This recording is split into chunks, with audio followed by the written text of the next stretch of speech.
everybody has a different temperament and personality, and it's something that has to be developed, over a period of time.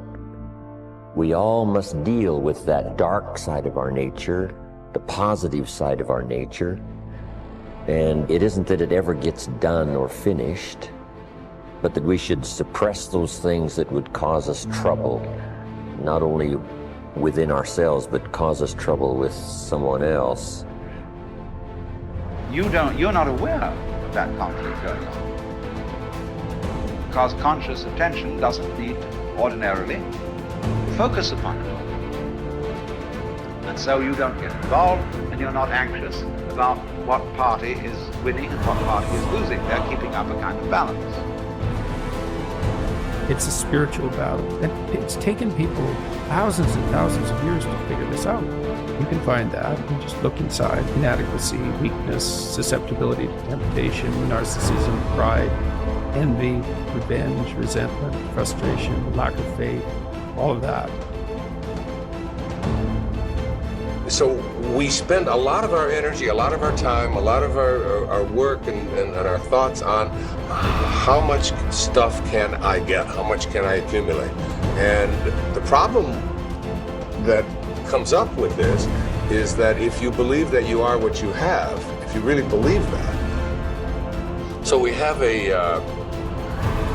almost like a dilemma. If I am what I have, then when I don't, I'm not. I start to get really terrified. I start to get really scared when I don't have as much stuff as I want to have, or when other people have more stuff. So we spend a lot of our energy comparing ourselves to what other people have. Jump on the positive side of whatever you want. See if you can't help out in this warfare, this push-shove match. That's the key. That's why the old wise man said, we must learn to love and hate. So underline that. You must learn to love and hate. And the illustration he used was, you must learn to love good and hate evil. But the major key to your and my future, the major key to you and mine being able to put our lives together, to get up and move forward, the major key to creating the next greatest version of ourselves and looking out for our families and improving our lives and our community. The major key is you. It's me. It's all of us. We have to decide that we're going to take responsibility.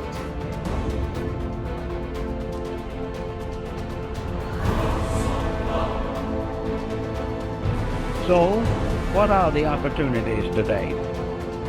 Probably one of the best forms of growth that we can work with now is cooperation and service to each other. The individual finds perhaps the greatest basic joy that there is in the human composition when he brings joy or releases joy through other persons. One of the simplest things we can do is to plan a program of helpfulness, a program of not thinking about ourselves, but earning the respect, admiration, confidence, and affection of other people. It is something to look back quietly upon a good deed that has brought security to another. And this type of backward looking is probably the most cheerful as possible. So service to others.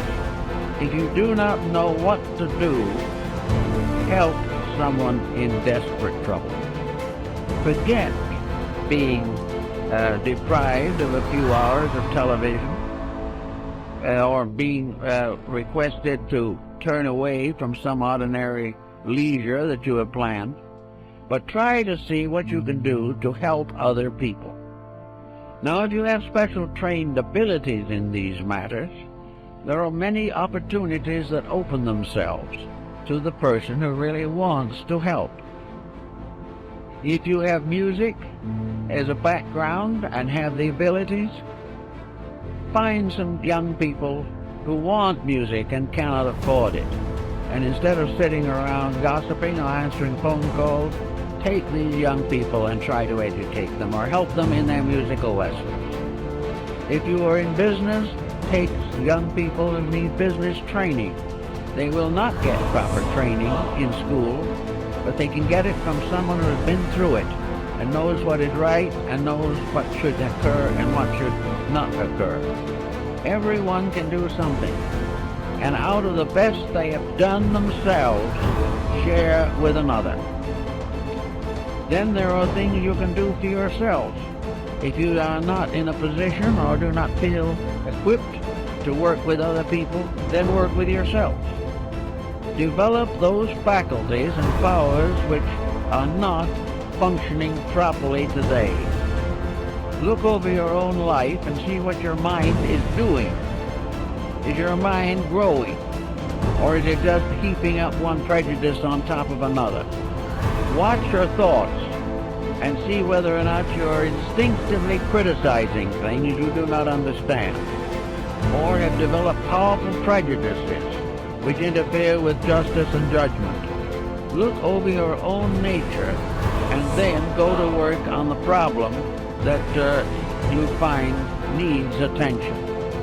It is not good, however, to try to simply convert yourself. To sit down and say, I shouldn't hold that attitude, is usually not very meaningful. What you really should do if you dislike a certain condition is get into that condition yourself.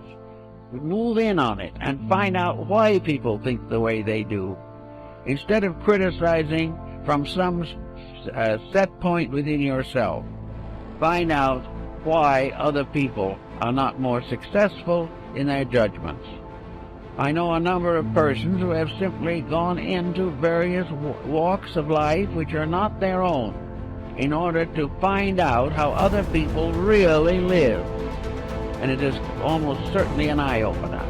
If you do not wish to go through all this, it then is the best attitude you can have is to believe firmly that every individual is doing the best he can for what he is. And it is always important to try to estimate what he is and help him to become better.